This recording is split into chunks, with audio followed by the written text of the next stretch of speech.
Party మారిన ఎమ్మెల్యేల అనర్హత పిటిషన్లపై 3 నెలల్లో నిర్ణయం తీసుకోవాలని స్పీకర్కు సూచించింది సుప్రీంకోర్టు. ఈ కేసులో తెలంగాణ హైకోర్టు డివిజన్ బెంచ్ ఇచ్చిన తీర్పును సుప్రీంకోర్టు కొట్టివేసింది. అనర్హత పిటిషన్లపై 3 నెలల్లోపు స్పీకర్ నిర్ణయం తీసుకోవాలంది సీజే జస్టిస్ బీఆర్ గవాయ్ నేతృత్వంలోని ధర్మాసనం. పార్టీ మారిన ఎమ్మెల్యేలపై న్యాయస్థానమే అనర్హత వేటు వేయాలన్న పిటిషనర్ల విజ్ఞప్తిని సుప్రీం తోసిపుచ్చింది. పార్టీ మారుతున్న ఎమ్మెల్యేలపై పార్లమెంటే చట్టం తీసుకురావాలని అభిప్రాయపడింది సుప్రీంకోర్టు. పార్టీ మారిన 10 మంది ఎమ్మెల్యేలపై అనర్హతపై సుప్రీంకోర్టులో బీఆర్ఎస్ పిటిషన్ వేసింది. నిర్దిష్ట గడువులోగా స్పీకర్ నిర్ణయం తీసుకునేలా ఆదేశాలు ఇవ్వాలని సుప్రీంలో పిటిషన్ వేశారు BRS leaders. Justice B R Gavai, justice Augustine George ధర్మాసనం అన్ని పక్షాల వాదనల తర్వాత ఏప్రిల్ 3న తీర్పు రిజర్వ్ చేసింది. సుదీర్ఘ వాదనల అనంతరం ఇవాళ తీర్పు ఇచ్చింది సుప్రీంకోర్టు. ఇక మరోవైపు సుప్రీంకోర్టు తీర్పుపై న్యాయ నిపుణులతో చర్చిస్తామన్నారు శాసనసభ స్పీకర్ గడ్డం ప్రసాద్ కుమార్. ఎమ్మెల్యేలకు గతంలోనే నోటీసులు ఇచ్చామన్నారు.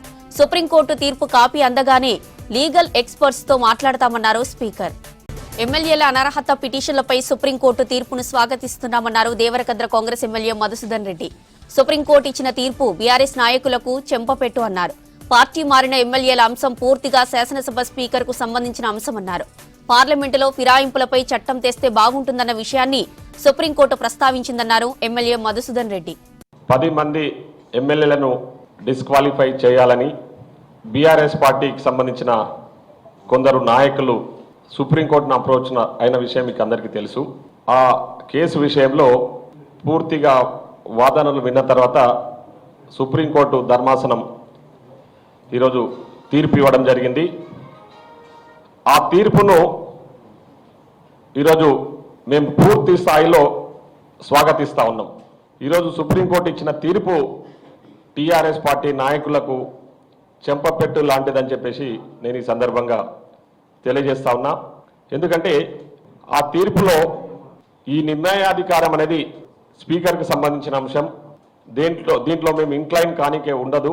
కాబట్టి స్పీకర్ గారు దీని మీద నిర్ణయం తీసుకోవాలని ఒక టైం ఫ్రేమ్ ఫిక్స్ చేసారు. సో దాన్ని మేము పూర్తి స్థాయిలో స్వాగతిస్తా ఉన్నాం. సుప్రీంకోర్టు ఇంకొక అడుగు ముందుకేసి ఈరోజు ఆ జడ్జిమెంట్లో ఒక విషయాన్ని కూడా ప్రస్తావించారు.